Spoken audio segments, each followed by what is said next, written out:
Ladies and gentlemen, welcome. Hello, I'm Brandon. This is IGN Godlike. I'm joined by Vince and Kyle, as always. What's up, guys? Episode 5. We're going to have a quick show this week. But first, I wanted to take a second to introduce our very special guest. Yeah. Oh, boy. Where is he? He's under the table. He's hiding. Hey, look who it Mr. is. Hi-Rez Bart. Hey, how you doing, Bart? Hey, guys. How are you? What's up, Bart? Pretty good. So we wanted to talk to you as the reigning Hi-Rez eSports Czar. Best title ever. Really, Czar is the best title you Yeah. could have. We want to talk to you about esports, but first, we wanted to tackle this new arena update that's coming out. So we got word from Hi-Rez a couple days ago that they were going to do a visual update for the arena. Oh, yeah. Has to. So our video editor will probably be like flashing the image up on screen right now. Hopefully. Yeah. Yeah. So we'll be checking it out. It's got a really good like Roman aesthetic. Yeah, it looks to Roman. It. Yeah. Yeah. Looks very Roman. I'm Yeah. a big fan of it already, just from the concept art. So can you speak a little about that, Bart? Yeah, no doubt. So I've actually got to play on the map a few times in the playtesting kind of part of it. So Right. the things that really probably are going to like really catch your eye first are that the ogre twins that hold the buff camps are now going to be kind of thematic monsters. Oh, right. More to the arena. So things like basilisks and kind of Oh, giant cool. beasts That's awesome. now are going to be holding those buffs, and so they crackle with blue energy if they have the blue buff and stuff like that. Is really badass. Like that's probably that's rad. the coolest individual update was probably that. Now, in terms of the rest of the map, obviously a fidelity update across the board. Mm-hmm. There's and one of the main things also that I noticed is if you guys are kind of familiar with the Conquest map, when you win Conquest, it's this big epic outro of the Titan falling Yeah. and over and all that. Yeah. There's more of a kind of epic ending, so to speak, to the arena as well in this new map. So Oh, there's lots- right, yeah, because right now it's sort of like you see the last wave of minions push through, or Yeah. somebody dies, and then it just kind of like hovers up, right? That's right. Yeah, you kind of are. You're basically like running around killing stuff, and all of a sudden the game just freezes Yeah. and pulls back and is like, "You won arena! Congratulations!" Yeah, congrats, you won. Good Yeah. job. It's You're the pretty best. like it's pretty badass. Like it's a whole deal, and that definitely caught my eye as well. Rad. Well, I know for a fact that the full reveal trailer for the arena is going to be coming up at the Spring Split, correct? Yeah, the LAN coming up LAN this week. event. Yeah, it's we have the kind of charity event leading into the LAN event this weekend. So Rad. Any idea how long it's going to take for that arena update to roll over to Xbox One? Xbox, generally speaking, is somewhere between I want to say 4 and 8 weeks behind the PC. That's almost entirely due to the authentication process.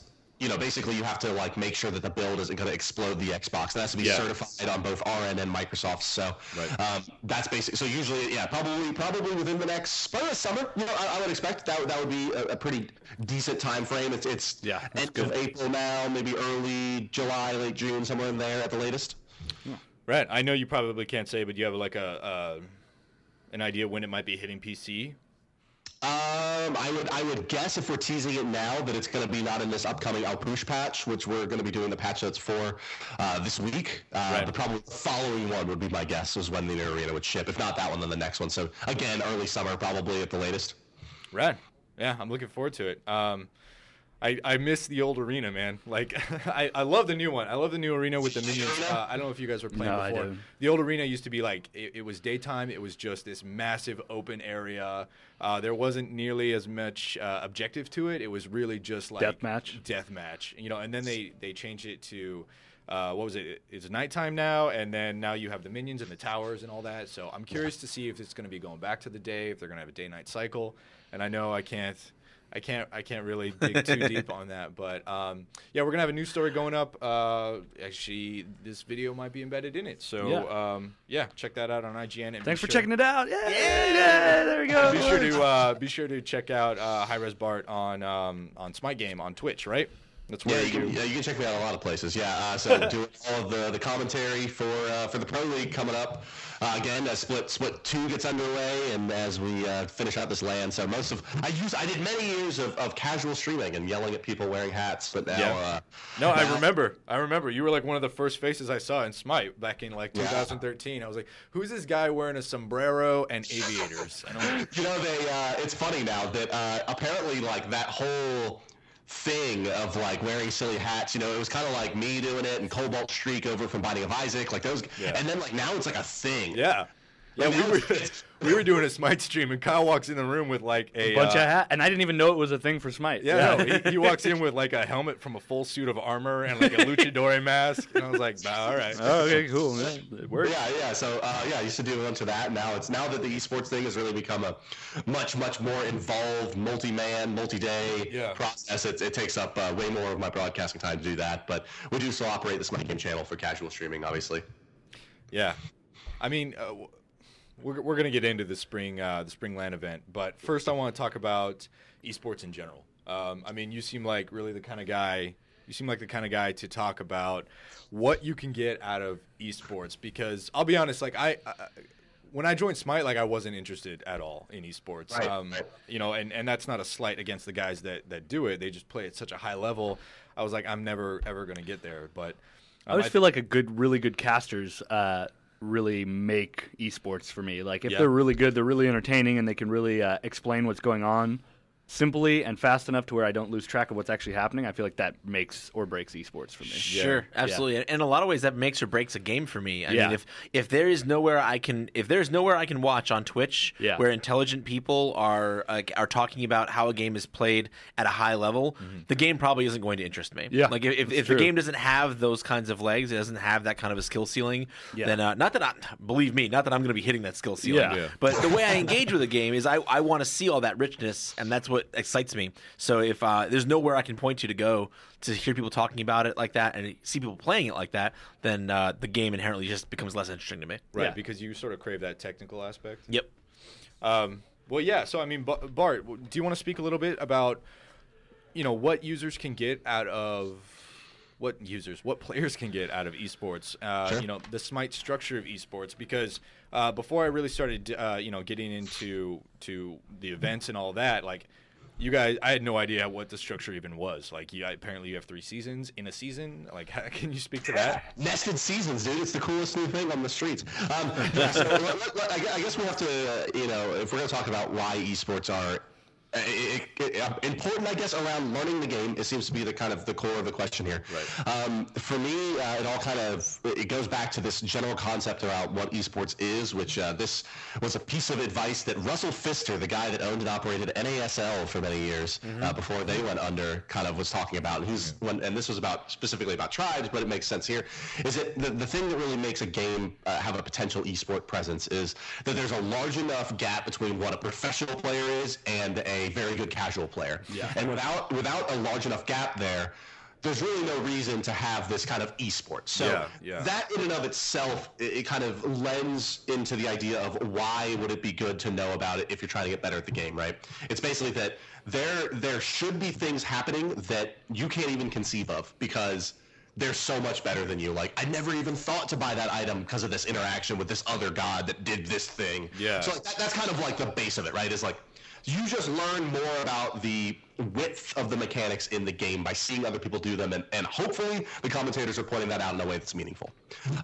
For me, so I learned to play MOBAs. I played a little bit of Dota All-Stars towards the end of it. I'm 27, so I was probably like in my early teens, maybe 12 when Warcraft 3 came out. And so I played some Dota, not a lot, and then really started playing Heroes of New Earth. And really the way that I learned to play Han was through what at the time were ventcasts, where they would broadcast the ventrilo of the teams.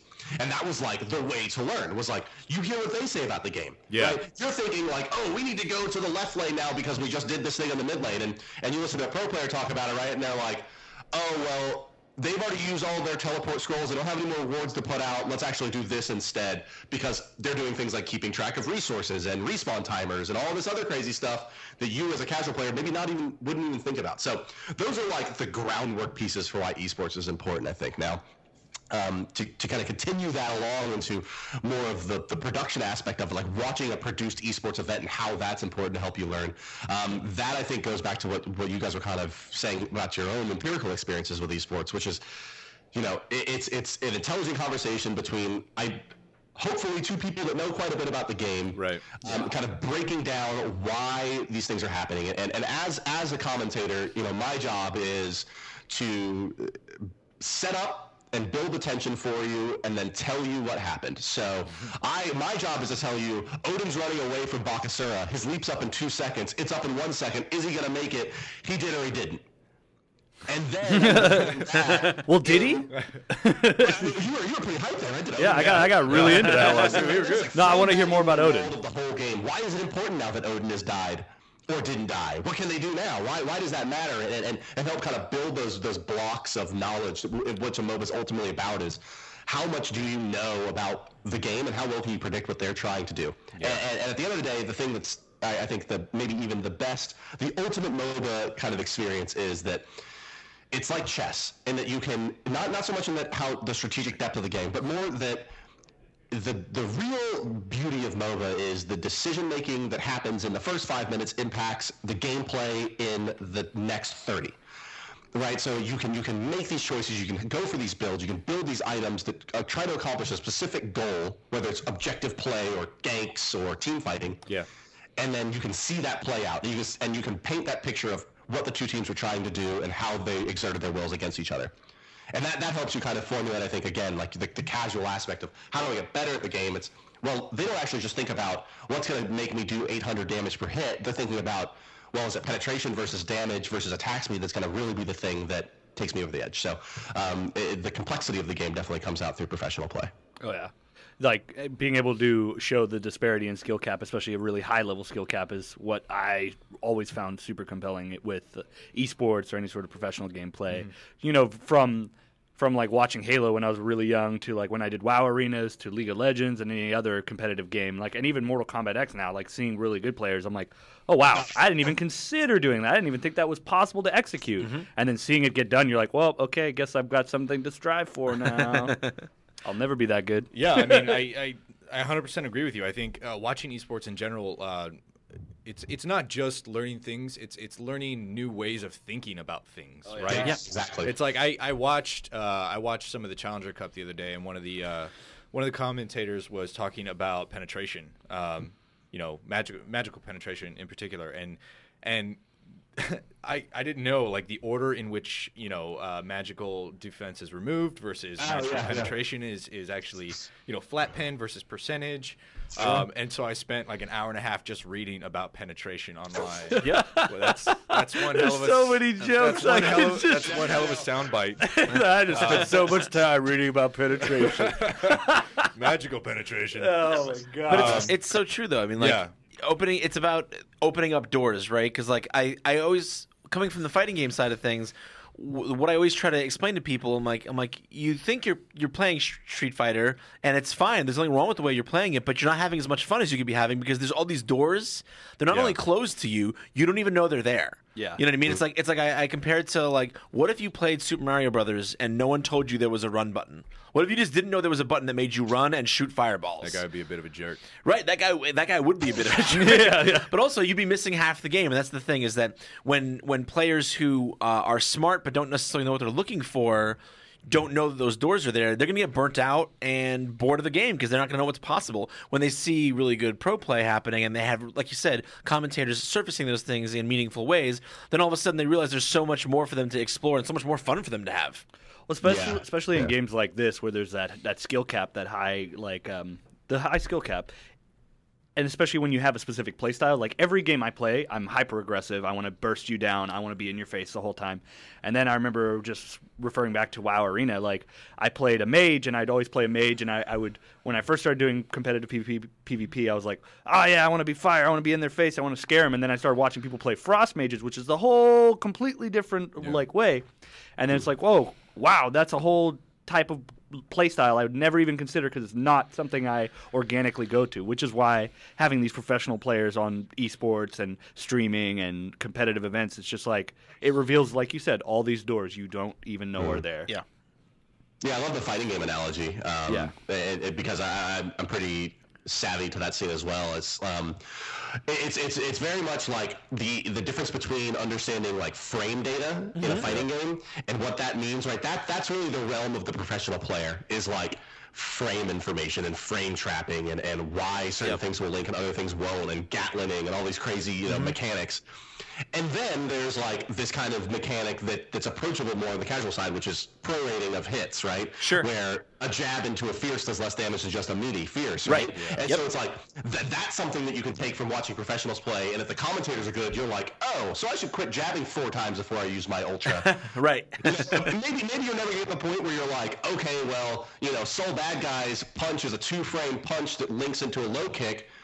Right, and then Gatlin's into an uppercut. Like you never know that, but you may know I shouldn't spam a bunch of jabs before I do my high damage move. So like, there's always that piece that can translate down, even if it's not the thing that really sets the top 1% apart from the top 0.01%. Yeah, and I think the key that's really smart, and the key thing, like to boil that all down into one phrase, I feel like it's esports doesn't just benefit people who want to be pros. It doesn't just benefit people who are super, super savvy.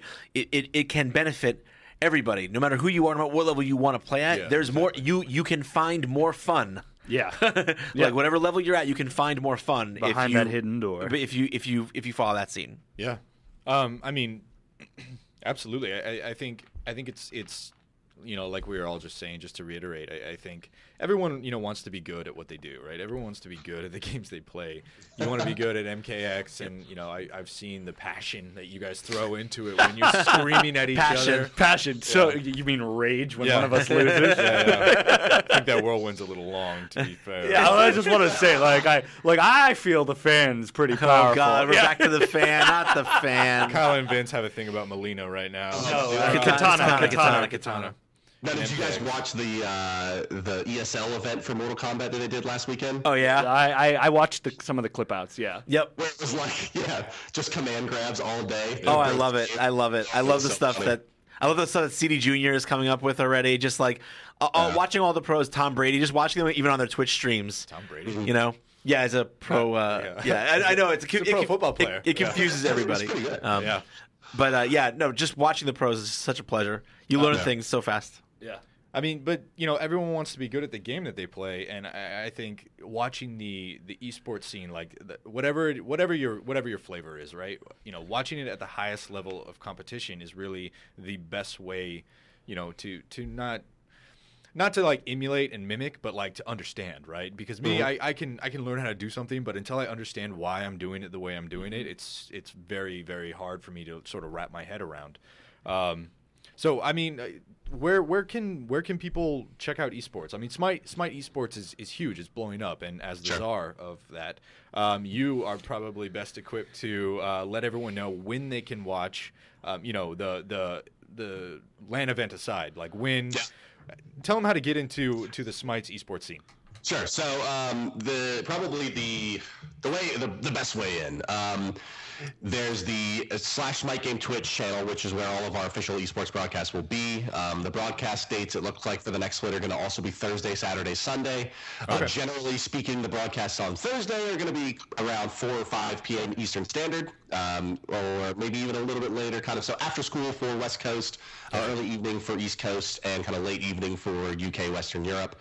And then on the weekends, usually the broadcast time starts between 2 and 4 in the next season. We're kind of still nailing that all down, or maybe have an announcement. I don't want to get myself in trouble, but basically it's early afternoon on the weekends and early evening on Thursdays is going to be when those games start. And they'll be starting up pretty fast. In fact, maybe the second or third. Well, the qualifiers, I believe, start in the first weekend of May, as early as that. For the next split 2? That's right. We're expanding to 8 teams out from 6 in this next split in each region. So 16 total teams plus the relegation. So basically what happens is the bottom teams from the Pro League have to then go play against the challengers, like open bracket teams. Okay. That's called relegations. So if they aren't able to beat Pro-Am teams, then they fall out of the Pro League. Those Pro-Am teams move up to be professional teams. So basically the Challenger Cup is like the wild card, right? The two best teams from the Challenger can fight the bottom 2 teams from the Pro League, and if they beat them, they can take their place, essentially? Yep, that's right. Just like, old StarCraft GSL up-downs. Yeah. That's awesome. Yeah, but in this one, it's a little different because it's going to be a 2-team expansion in addition to relegation. So I think it's the bottom 2 teams from the Pro League and the top 4 teams from the Challengers all play each other over a series of 2 weeks, and then the top 4 teams out of those 6 will move on and join the other 4 pro teams to make an 8-team league. That's so rad. That's really cool. You're gonna have to start adding "It's a Cinderella story" to your vocabulary. We had Titan last year, right? There really was that. It did come out of the amateur scene and did make it. It was a total Cinderella story, but now it's like, now that it's happened, right? It's like even more exciting to see if it happens again, because like you've kind of proved that it can work. You've already had that March Madness moment, and now it's like everyone's like thinking like maybe it's us this time. Yeah. I mean, there's that magic, right? And then the pro teams are all like, look, we need to not embarrass ourselves, right? Like, I just imagine like that scene from Mighty Ducks 2 where the German, or what was it, the German team, and they're just like in their locker room, like just reaffirming the fact that they're so badass.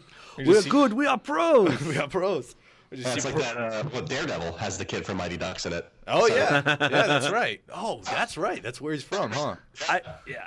Sorry. Are we gonna get on a Daredevil tear? I just more Mighty Ducks tear. Just watched the first 2 episodes last night. Okay, no spoilers. I finished the season.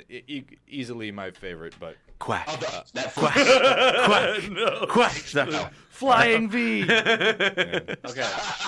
All right. So, what can teams that like want to test their hand at the Challenger Cup? Where do they go? So like their whole deal is basically Challengers Cup is a weekly ongoing open bracket event essentially, and it's Saturdays and Sundays. And you can simply just log in. The information is all at esports.smitegame.com. Cool. And you click on Challengers Cup. Basically, you go and you sign into the TeamSpeak, and you sign your team up. You tell them your roster that week, and then you play. And if you place, I think in the top 8, you start accruing points, and your point totals basically give you a ranking. And that will run for a split. And at the end of the split, you have an opportunity to relegate against the top teams if you're in those top positions out of the Challengers Cup. Man, it's so crazy to me that like just you and your buddies can go do, sign up at the park on the weekend, right? Like shirts versus skins, and eventually you're in a stadium. Like that's insane.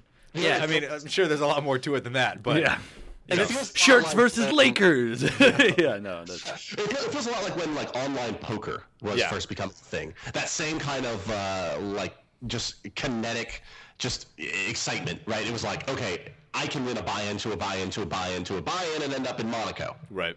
Same kind of thing. It's like, hey, if you just, if your buddies, you guys are really that good, you go beat, these other amateur teams, and hey, you're gonna have a crack at this thing.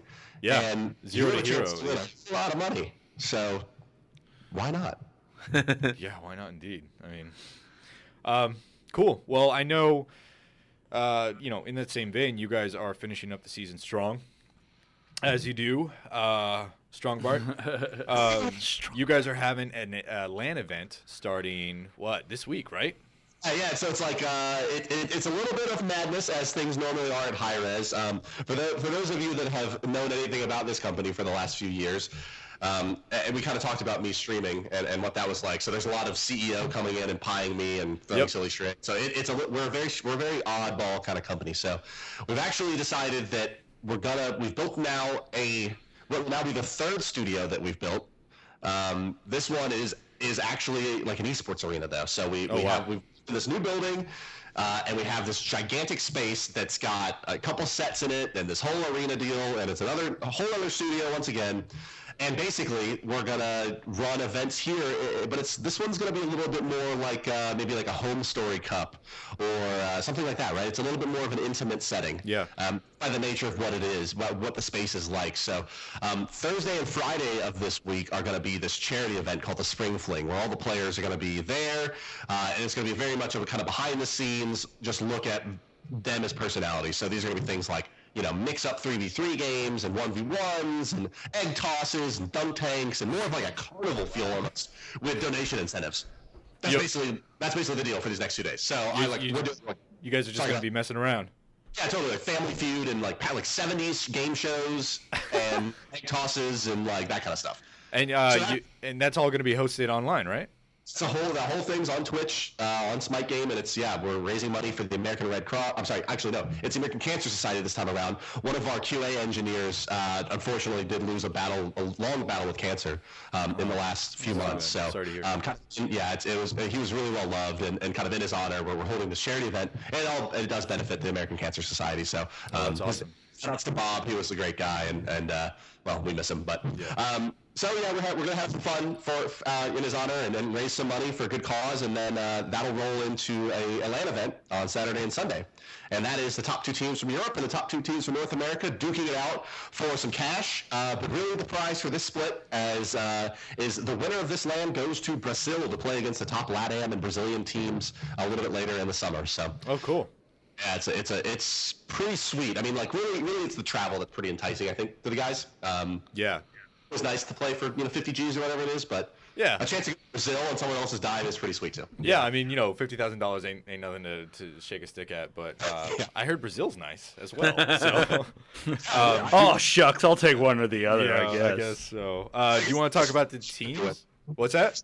Yeah, you get both if you win, I guess. So. Yeah, exactly. In this case, I know it's AFK and what you want Trig. And Titan? No, not Titan. No. So the first game on Saturday. Yeah. It'll be the AFK versus Trig game. The second game will be Fnatic and Team Solo Mid. Fnatic and TSM. Fnatic. It's inter-region play across the board. And so basically the way that's going to work is that they're playing, I believe, best of 5s at this LAN. Okay. So, oh wow. Best of 5 AFK Trig, best of 5 TSM Fnatic. The winners will go on, obviously, and play in the finals on Sunday, and the 3rd, 4th relegation match will also be played on Sunday. So it's going to be 2 games a day, or two sets a day. Should be about 7 to 9 hours of broadcast of esports per day on Saturday and Sunday. Wow. And actually, what we're going to try for the first time really, and again, this goes back to that idea of it being more of like a Home Story Cup. Are you guys familiar with Home Story Cup? You know what I'm talking about? That StarCraft event? No, I've heard of it, but I never watched. Ever seen the Summit from Dota? Oh, yeah, absolutely. Okay, so same kind of thing as that, right? Like, okay. More casual. Anyway, point being here that we're bringing Lassus and Zapman from Eager and Jeff Hinla from Cloud9. And they're our pros on the desk. So we're going to try basically a 3-man commentary setup with 2 commentators and a professional insight guy there. So it should give you a little bit better idea of that. Again, that kind of behind the scenes, a little more about, to give you an example, right? We'll say something like, they're picking Uller here, top overall. That's really interesting. I wonder what they're going to go for. So this is this, and we're waxing philosophical about why Uller fits into these different comps, right? A professional player is going to probably just go, no, they picked Uller because that's all that guy plays. Literally. Yeah. So you have the commentary versus the analyst, right? Yeah. Right. So we're gonna try that. We're gonna bring the pros on to do a little analyst at the desk, analysis at the commentary desk actually. So it's really cool. I mean, it's gonna be a little bit different, but ourselves. I'm looking forward to it. I know there's generally like there's a gap between doing the commentary stuff for your living, right, and then playing for a living. So I'm curious to see how that interacts. I'm really looking forward to it, man. Like I said, I wasn't a huge esports guy, but lately I've been really itching to watch it. Like last week, was it last week or 2 weeks ago? AFK and Cloud9. Like that was an awesome set. Yeah. That was 2 weeks ago. That was an unbelievable game. That was really so good. Sorry, I know you guys probably didn't. I'm trying to get into Smite eSports. I'm still so unfamiliar with the game. You know what I mean? Well, not true. I'm familiar with the game, but I'm not as familiar with it as I want to be. I want to be way more in depth on it. But sure, yeah. I think that's a problem I'm going to have for the whole time I'm playing it. Yeah, that's a problem everyone has. Yeah. But I think one of the big things for detracting about esports is like teams change so radically, right? Like, AFK, this is their 4th name in a year and a half. Is that right? Snipe to Complexity to Melior Moria to AFK. Yeah, and then what was it? Cloud9 was the reigning champions last year, I want to say, but they weren't Cloud9 last year. They Cognitive Prime last year. Yeah, Cognitive Prime. I think it's. Do you have anything to say about that? Like, sure. Yeah. I have a lot to say about that, Brandon. Yeah, let's go. Lay it on the table. Okay, all right. Yeah. So here's what I have to say about it. I think nobody that is currently operating an esport league or anything would argue with the what is essentially a fact that a franchise model is the only thing that's going to ultimately push competitive gaming into the mainstream. Right. Having that franchise model where you can purchase your spot in the league that allows you to basically build a brand and continue to expand upon that brand is really important. Yeah. Another part about franchises is regionality, right? You can start having the San Francisco Bay Area TSM, right? They're really the only team that, when you think about maybe Fnatic and kind of Scandinavia as a whole, but like TSM is one of the only organizations that really has any kind of regionality to it. Yeah. And how important that is to keeping people engaged throughout the kind of mediocre mid-season, right? Like, you don't really care to watch the Toronto Blue Jays play, but if you're from Toronto, you do. Oh, sure. Right? Yeah, right. Like, it's like, it just is what it is. So it's like that franchise piece of it is really, I think, important to the overall continued growth of the industry. We're talking in the next 10 years. Now, the big problem with that is it doesn't, it kind of what you mentioned. There's so much volatility in not only the players as commodities, but as the organizations as commodities. So it's like, the next 14-year-old is going to come around, and he's going to be even better than the now 17-year-old that you have. And so you have to turn them over. And then, the sponsorship deals change so often. I mean, you look at things like G2A and Kingwin, these Steam Key resellers that have popped up, now sponsor, it seems like 65-70% of all teams are sponsored by them. 2 years ago, you never would have heard of them, right? It would have been Logitech, and it would have been these other kind of big players. HyperX is a big one as well in the last couple of years, right? Where it's like the sponsors change with such rapid turnover. So just like anything, it follows the money, right? It follows the money. You're right. It follows the money. It follows the win. I think you hit the nail on the head. And until you get some kind of sustainable, more franchise-esque model, that probably doesn't change, but it also hasn't hindered growth to this point, I don't think, in a meaningful way. So it's like, at some point, there's a breaking point, right, to borrow from Malcolm Gladwell here, at which it becomes a necessity, and it probably, at the end of the day, it probably starts with Riot, right? I mean, they're already, you can see, making lots of steps in that direction, right? Yep. The players' employees have their houses, they have their stipends, they basically, the only thing that they're missing at this point is that different organizations can make it in. That's really it. And, at some point, I would expect that them and many others will follow suit, with the exception of Valve and Dota, because Valve is crazy. Yeah, Valve is very counterculture. They're like complete anarchists, hands off free market guys. So, yeah. Who knows what that's gonna happen over there? But yeah, Valve is Valve. Yeah, Valve has a very unique kind of stance, right? Both Riot and Hi-Rez and most kind of operators of esports things, they actually kind of, when it comes down to how you legislate on specific rulings, are more the advocates of the organizations and the owners. Yeah. Where Valve is very much only focused on the players. Players and the users, yeah. Very publicly, they, basically there was a player that the organization wanted to drop from the last international, and Valve said, no, you can't. We invited these 5 individuals with these 5 handles. We don't care who they're attached to. Yeah. Right? We don't care if you're Fnatic or TSM or whoever, right? We invited David, and if David isn't showing up, you're disqualified. So that was a big. That was such a crazy and such an unfortunate situation on all sides. For everyone. I don't know how many good solutions there were to that problem, but that's right. That was a very complex one where the player kind of didn't want to play, but then kind of did want to play, but also had health issues. I mean, it was like the whole thing was a mess. It's always really cool to watch and see how these other companies, including our own, kind of work through this wild west of this burgeoning industry with very little regulation and no representation of the players and no player union, none of the things that really are the trappings of traditional sports. As the players become more and more valuable and more commoditized, how is that going to play out? Yeah, I mean, it sounds like Valve is basically the proto-union for players right now, right? Like that's sort of where they set themselves. More or less. That's pretty. I think that's a very astute way to think about it, right? It's that. Is Valve trying? Not are they trying, but via what they're doing, are they kind of basically being that pseudo player union for the Counter-Strike and Dota titles? Now, Team Fortress, I don't know how much of this applies, but that's sort of like the inner city from any post-apocalyptic thing. You enter the wall of TFC and you're not guaranteed to come back. But yeah, man, it's super exciting. Like, it's still such a young thing, and I think the Wild West, analog is perfect, right? Like, everyone's starting to figuring out. Like, it reminds me of like the App Store, right? Like, right when iOS and Android hit the market, everyone's like, we can make $1 million by making a game where you push one button. Like, okay, let's do it. Yeah.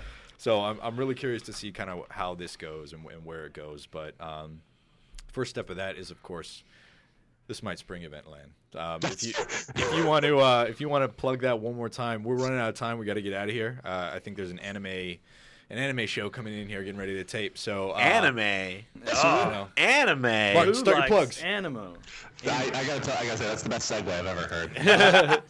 So plugs. We got the Spring Fling Thursday and Friday of this week. It's the 21st. Now that we're filming it, that's the Tuesday, so it's going to be 23rd and 24th of this week are going to be the charity event. So be sure to come hang out with us. Hey, and how can people donate to that cause?